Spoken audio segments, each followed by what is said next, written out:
अस्सलामुअलैकुम नाजरीन, मैं आप सबको अपने चैनल जीके आइडियाज़ पर खुश आमदीद कहता हूं। नाजरीन, आज की वीडियो में मैं आपको बताने जा रहा हूं कि ऊँटनी का गोश्त किन किन बीमारियों में मुफीद है।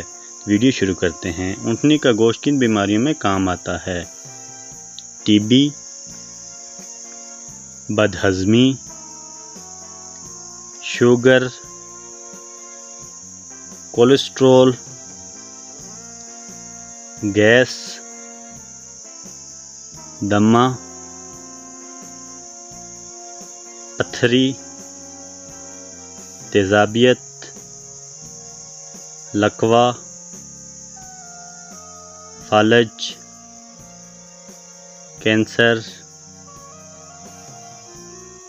वाइट ब्लड सेल की कमी, मैदे का अल्सर, जल्दी अमराज, हेपेटाइटिस ए, बी, सी, पेट में पानी भरना, हड्डियों का दर्द। तो वीडियो अच्छी लगे तो लाइक करें, चैनल को सब्सक्राइब करें। Thanks for watching.